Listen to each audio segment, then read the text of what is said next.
Hello friends and welcome to this video on Authentic English, and in this video we are going to discuss some comprehension questions of JNU 2019 MA English Literature Examination, Entrance Examination. And in the last video we discussed the 8 objective questions. In this video we are going to discuss 6 questions which are based on 2 extracts. Okay, so without wasting much time, I believe we should begin. So I'm beginning from question number 9. I hope you all have the question paper. If you don't have the question paper, you can see it on the screen. Also, I'm providing you a link which will take you directly to the question paper. Okay, I hope you're preparing well. Okay, let me begin by reading this extract. The inarticulacy of the tragic hero, which distinguishes the main figure in Greek tragedy from all his successors, is one of the foundation stones of the theory of tragedy. So you see, this passage talks something about tragedy, okay? The inarticulacy of the tragic hero, that is, the inability of the tragic hero to communicate, of that inability which distinguishes the main figure in Greek tragedy from all of his successors. Means the tragic heroes that come after the Greek tragedy, fine, is one of the foundation stones of the theory of tragedy. For this is the mark of the self, the seal of its greatness and the token of its weakness. Alike, it is silent. So silence is something that becomes very important in a tragic hero. The tragic hero has only one language that is completely proper to him: silence. It has been so from the very beginning. The tragic devised itself the artistic form of the drama precisely so as to be able to present silence. Now, in this line, what it says is that silence is conveyed best through drama, like other forms of literature are not able to convey that silence of the tragic hero well, and that's the reason the drama is given priority for tragedies. Okay, and there's silence. The hero burns the bridges connecting him to God and the world. Okay, so in a way this line means that the tragic hero is not connected either to God or to the world because he's silent. He actually elevates himself above the realm of personality. So the tragic hero does not have a personality in a certain sense because he does not have speech, which in speech defines itself against others and individualizes itself. So only when one has a speech does one say that I'm different from the others. But the tragic hero, according to the passage, is silent. Okay, and so enters the icy loneliness of the self. The self knows nothing other than itself. Its loneliness is absolute. In a certain sense, the tragic hero is lonely. Now, this is a philosophical paragraph. It must have been taken from some philosopher. And I did not research which philosopher this is, but this actually is an extract taken from some philosopher. So let's answer the question. We should not be concerned about where the passage is taken from. What we should be concerned about is what the passage says. What these questions check is your ability to understand the passage and infer meaning from it. The passage argues that tragic is the experience of selfhood. Personality arises in speech, community.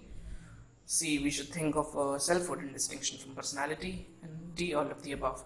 Now, well, what's interesting here to note that tragic is the experience of selfhood. Personality arises in speech, community. Okay, as it's written in the passage that personality arises when you are able to speak. We should think of selfhood in distinction from personality, and selfhood and personality in the passage are also told to be 2 different things. Tragic is the experience of selfhood, and again, because the entire passage is about tragedy, tragic is the experience of selfhood. So we'll go for option D, all of the above. Where does the essence of the tragic lie? Well, in the tragic hero's not being able to be a self. The tragic hero is a self, remember that. He's not a personality. So these are some little things that you need to keep in mind while you answer the questions in the passage. And the tragic hero is not being able to be a personality. In the tragic hero is not being able to connect to the world and God in speech. See what's written in the passage. In his silence, the hero burns the bridges connecting him to God and the world. elevates himself above the realm of personality, which in speech defines himself against others and individualizes itself, and so enters the icy loneliness of the self. So, we realize that it enters the icy loneliness of the self because he is not able to connect to the world and God in speech.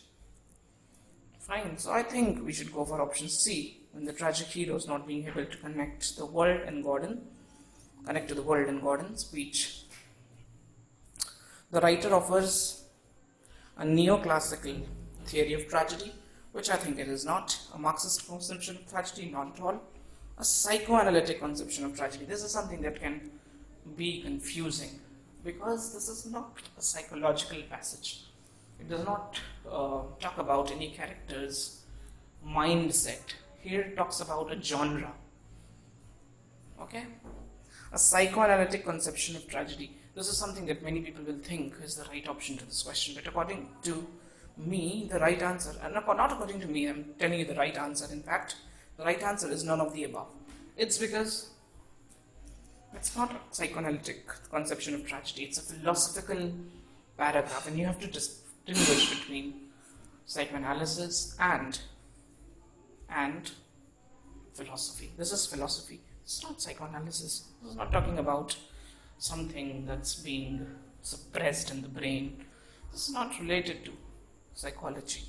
You can relate it to psychology if you want, but the passage is not meant to be a psychoanalytic passage. So it's none of the above. Now let's discuss another comprehension question. There are a total of, I believe, 33 questions. And what's interesting to note here is that we're not going to be discussing all the questions in a single video. I'll make another video in which I'll discuss 2 more questions, and we'll be done in, I believe, 2 to 3 more videos. But more joyful the joy, the more pure the sadness slumbering within it. Okay? So it's like an oxymoron. The more joyful the joy, the more pure the sadness slumbering within it. The deeper the sadness, the more summoning the joy resting within it. Sadness and joy play into each other, the play itself which attunes the two by letting the remote be near and the near be remote is pain. When you read a passage aloud, you understand it better. But more joyful the joy, the more pure the sadness slumbering within it. The deeper the sadness, the more summoning the joy resting within it. It's again a philosophical paragraph.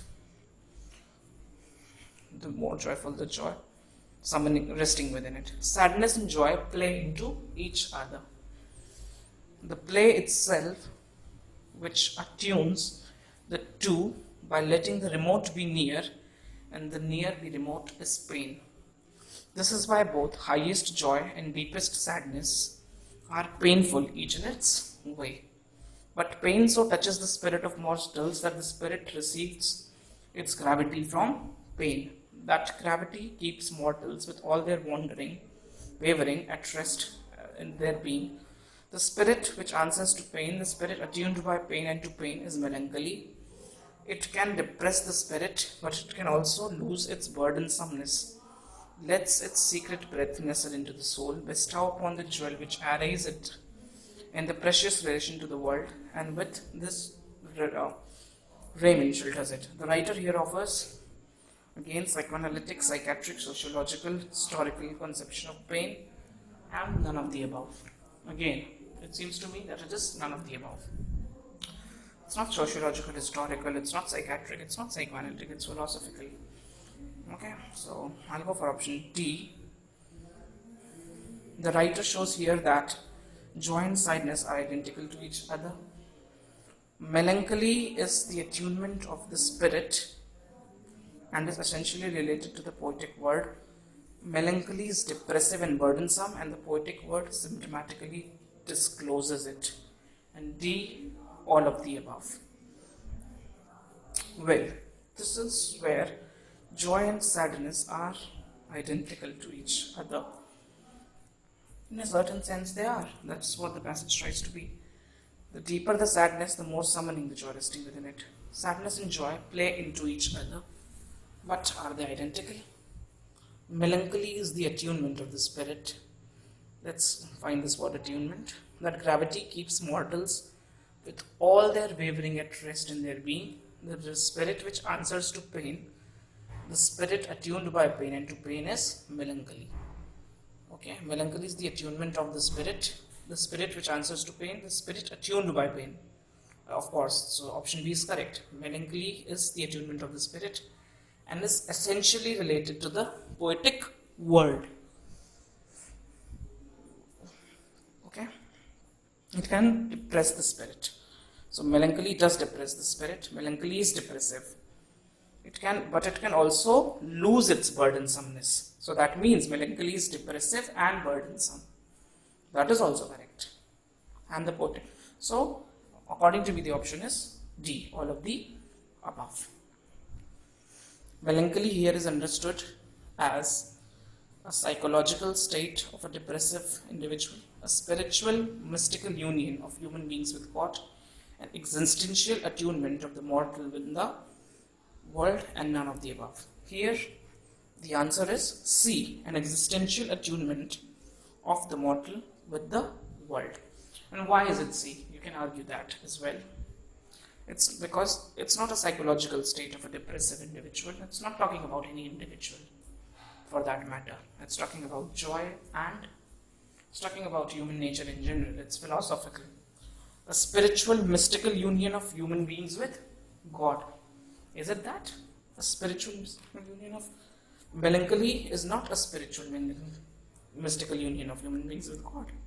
See, the spirit which answers to pain, the spirit attuned by pain and to pain is melancholy. It can depress the spirit, but it can also lose its burdensomeness, and that's its secret breath nestle into the soul, bestow upon it the jewel which arrays it in the precious relation to the world, and with this raiment shelters it. This is actually an existential attunement of the mortal with the world. So this is answer C. So this is what this was what we had to discuss in this video, and I'm going to make more videos in which I'll discuss the remaining questions of the question paper. If you believe you have some suggestions, you have something to comment upon this video, you can do that in the comment section below, free. And if you find something else in the passage and you believe that the answer should be different, which according to me should be not, because I also made sure that I checked the NT answer key, and of course it does have errors, and I do not rely on it completely. I use my own rationale for finding answers to questions. But if you think that there is a mistake, which there should be not, because I've revised it twice or thrice, but if you still think there is, you can comment in the comment section below. Thanks for watching, and of course, if you have any questions, please ask. Goodbye.